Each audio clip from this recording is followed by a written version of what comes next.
Hi friends, అందరికీ వినాయక చవితి శుభాకాంక్షలండి. ఈరోజు తుమ్మికూర పప్పు అనేది చూపిస్తున్నాను. తుమ్మికూర పప్పు అనేది చాలా సింపుల్గా చాలా ఈజీగా చేసుకోవచ్చండి. బాగా మంచిగా రుచిగా ఉంటుంది తుమ్మికూర అనేది. నేను తుమ్మికూర ఆకు ఒక కట్ట తీసుకొచ్చుకున్నాను. ఒక కట్టలో 4-5 కట్టలు అనేది చిన్న చిన్న కట్టలు ఇచ్చారు. దాంట్లో నేను 2 కట్టలు మాత్రమే ఒలుచుకున్నాను ఆకులు. తర్వాత ఒక కప్పు కందిపప్పు తీసుకున్నా ఫ్రెండ్స్, ఎర్ర కందిపప్పు తీసుకొని 2-3 సార్లు మంచిగా కడిగేసుకున్నాను. కడిగేసుకొని పప్పు కుక్కర్లో వేసేసుకుంటున్నాను. కందిపప్పు అనేది ఎర్ర కందిపప్పు. దాంట్లో మనకు 2-3 గ్లాసులు వాటర్ వేసుకున్నాను. ఎక్కువ రసం కావాలన్నా కానీ ఎక్కువైనా వేసుకోవచ్చు వాటర్ అనేది. ఇప్పుడు తుమ్మికూర ఒలిచి పెట్టుకున్న తుమ్మికూర అనేది మంచిగా 2-3 సార్లు మంచిగా కడిగేసి, ఆ విధంగా మనం ఇప్పుడు కందిపప్పు వేసుకున్నాం కదా ఫ్రెండ్స్, దాంట్లోకి పప్పులోకి పప్పు కుక్కర్లో వేసేసుకుంటున్నాను. ఆ విధంగా మంచిగా కడుక్కోవాలి. బాగా కడిగేసిన తర్వాత ఇప్పుడు కందిపప్పులో వేసేస్తున్నాను. ఆ విధంగా వేసేసిన తర్వాత నేను ఒక 10-12 చింతకాయలు అనేది తీసుకున్నాను, పచ్చి చింతకాయలు అవి. ఆ విధంగా చింతకాయలు కూడా మంచిగా కడిగేసుకున్నాను. దానికి ఉండే తొటాలు నారలు తీసేసి పప్పులో అనేది వేసేసుకుంటున్నాను డైరెక్ట్. ఇవి లేత చింతకాయలు కాబట్టి మంచిగా బాగా ఉడికిపోతుంది, పప్పు కూడా టేస్ట్ అనేది ఉంటుందండి. ఆ విధంగా చింతకాయలు కూడా ఆ విధంగా వేసేసుకున్నాను. మంచిగా కడిగేసి నారలు తొట్టాలు అనేది తీసేసి, ఇప్పుడు మనకు సరిపడే పచ్చిమిర్చి వేసాను.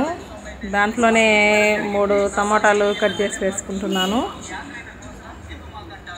వేసుకున్న తర్వాత కల్లుప్పు అనేది వేసేస్తున్నాను.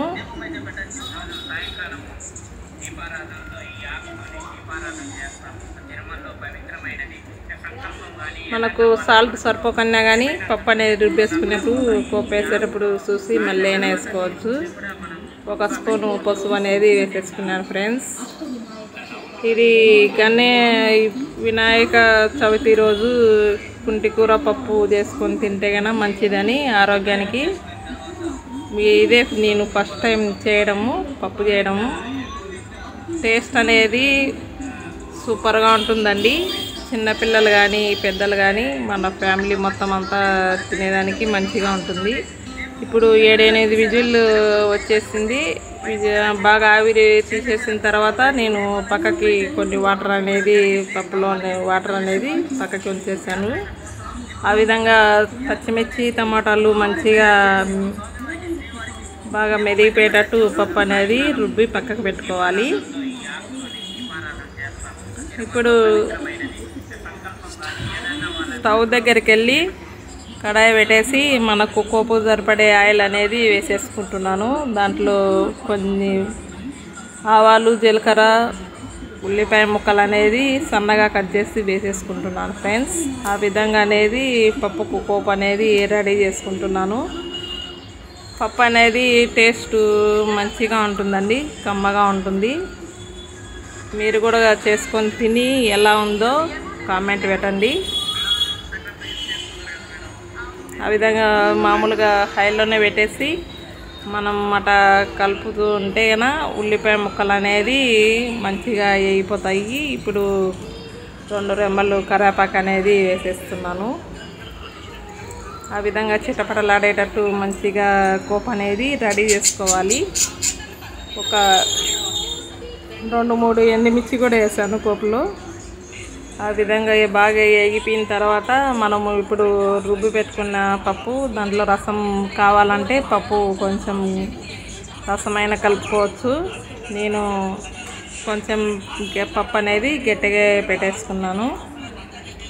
కొన్ని రసం కూడా పక్కకి ఉండని అని చెప్పి, పిల్లలు మంచిగా తింటారు కదండి, అందుకోసం అని చెప్పి నేను పప్పులో ఉండే రసం కూడా కొంచెం పక్కకు పెట్టేసాను.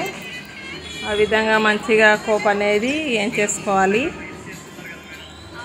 చాలా సింపుల్గా చేసుకోవచ్చు అండి. ఇదే నేను తుమ్మికూర పప్పు ఫస్ట్ టైం చేశాను, తిన్నాను. మంచిగా అనేది అనిపించింది, చాలా మంచిగా ఉందండి. మీరు కూడా చేసుకొని తిని ఎలా ఉందో టేస్ట్ అనేది చెప్పండి కామెంట్ బాక్స్లో. ఇప్పుడు నేను పప్పులో ఉండే రసం కొంచెం పక్క తీసుకున్నాను, దాంట్లో పోపు అనేది వేసేసుకున్నాను. ఇప్పుడు పప్పు రుబ్బు పెట్టుకున్న పప్పు దాంట్లోకి మిగతాది పోపు అనేది వేసేసుకుంటున్నాను ఫ్రెండ్స్. వేడి వేడి అన్నంలోకి కానీ, రాగి సంగటిలోకి కానీ, చపాతీలోకి కానీ, రొట్టెలకు కానీ మంచిగా ఉంటుందండి పప్పు అనేది. ఆ విధంగా నేను వేడివేడి అన్నం పెట్టేసుకొని దాంట్లోకి పప్పు అనేది కలుపుకొని తింటున్నాను. చాలా మంచిగా అనిపించింది ఈ విధంగా చేసుకొని తినడం వల్ల. చాలా మంచిగా ఉన్నిందండి. మీరు కూడా చేసుకొని తిని ఎలా ఉందో కామెంట్ పెట్టండి. బాయ్ అండి.